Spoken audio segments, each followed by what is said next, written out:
मालदीव के राष्ट्रपति मोइज़ू वापस लौट आए हैं और जैसे ही वो मालदीव पहुंचे उनकी ओर से कई बड़े बड़े फैसले लिए गए।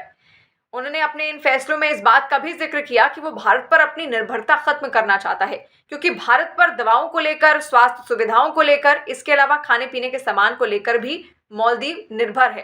लेकिन इसी निर्भरता को पूरी तरीके से खत्म करना चाहता है। एक जो बड़ा फैसला उसकी ओर से लिया गया उसमें इस बात का जिक्र था कि जो भारतीय सैनिक इस वक्त मालदीव में मौजूद हैं वो 15 मार्च तक अपने स्वदेश वापस लौट जाएं, यानी कि भारत वापस लौट जाएं। आपको मालूम ही होगा कि आखिर वहां पर इतने सैनिक क्यों ठहरे हुए हैं, क्योंकि भारत की ओर से मालदीव में स्वास्थ्य सुविधाओं को बेहतर करने के लिए कई सारे हेलीकॉप्टर्स दिए गए हैं। इन हेलीकॉप्टर्स की मेंटेनेंस और उसके रखरखाव के लिए इन सैनिकों को वहां पर तैनात किया गया है, जो अब मालदीव ये मांग कर रहा है कि इनको वहां से हटाया जाए और ये भारत वापस लौट जाएं।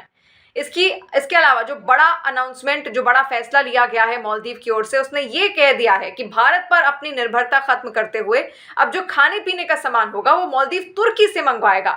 तुर्की के अलावा यूरोप से दवाएं मंगाएगा ताकि भारत का एक विकल्प उसके सामने हो। लेकिन क्या ये संभव है? बड़ा सवाल यही है कि क्या ये संभव है, क्या वाकई ऐसा हो सकता है? जो निर्भरता मालदीव की भारत पर है वो कितनी ज्यादा है? क्योंकि बहुत मुश्किल मालदीव के लिए होगा अपनी पूरी तरीके से इस तरीके से निर्भरता भारत से खत्म करना। अब आप ये समझिए कि आखिर भारत पर किस तरीके से निर्भर है मालदीव। मालदीव में अगर स्वास्थ्य सुविधाओं की बात करें तो वहां पर 198 आइलैंड्स हैं, यानी कि 198 आइलैंड्स। अगर हम 10 आइलैंडों को एक साथ जोड़ते हैं तो एक अटोल बनता है। 10 आइलैंडों के झुंड को बोलते हैं वन अटोल बोलते हैं। और ऐसे 21 अटोल है मालदीव में और हर अटोल पर एक हॉस्पिटल है। लेकिन वहां पर जो भी स्टाफ है, जो स्वास्थ्य संबंधी स्टाफ है, उसमें सबसे ज्यादा संख्या भारतीयों की ही है। लेकिन अगर किसी को भी बहुत ज्यादा एडवांस ट्रीटमेंट चाहिए होता है तो उनको मालदीव की राजधानी माले जाना होता है।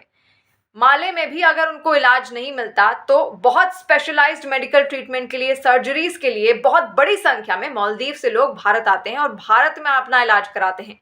2015 की एक रिपोर्ट है जिसमें Indian medical tourism industry outlook की रिपोर्ट के हिसाब से 2015 में इलाज के लिए सबसे ज्यादा मालदीव से ही लोग आए थे भारत, और 2021 में भी संख्या कुछ ऐसी ही रही। तीसरी सबसे ज्यादा संख्या थी मालदीवियंस की। तो ये निर्भरता आप समझिए कितनी ज्यादा है। इसके अलावा मालदीव की ओर से कई बार इस बातों का जिक्र किया गया है कि भारत ट्रेंड डॉक्टर्स भेजे, एक्सपर्ट डॉक्टर्स भेजे, ताकि मालदीव में भी डॉक्टरों को ट्रेन किया जाए। वहां पर जो स्टाफ है, नर्सिंग स्टाफ, उसको बेहतर ट्रेनिंग दी जाए और बेहतर मेडिकल ट्रीटमेंट मालदीव में हो। ऐसे में डॉक्टर्स की डिमांड बहुत बार मालदीव की ओर से की जा चुकी है और बहुत बड़ी संख्या में मालदीव से लोग भारत भी आते हैं।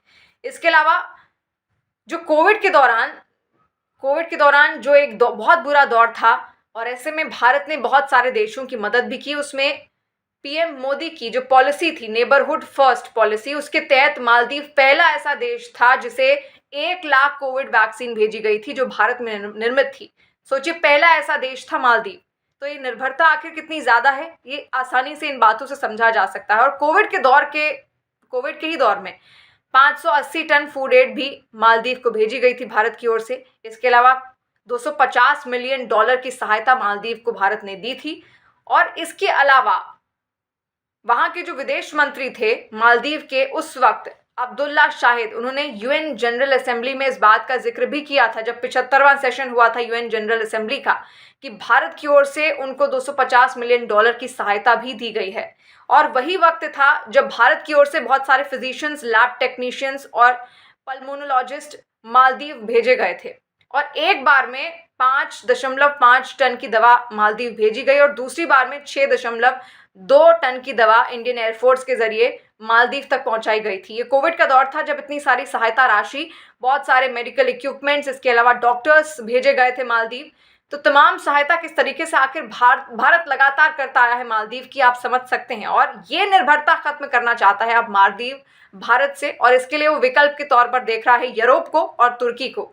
लेकिन ये मालदीव के लिए आखिर कितना आसान होगा, और अगर वो अपनी निर्भरता पूरी तरीके से खत्म करता है भारत से तो उसको आखिर कितना नुकसान झेलना पड़ेगा? आपको क्या लगता है? आपका जो एनालिसिस है वो क्या कहता है?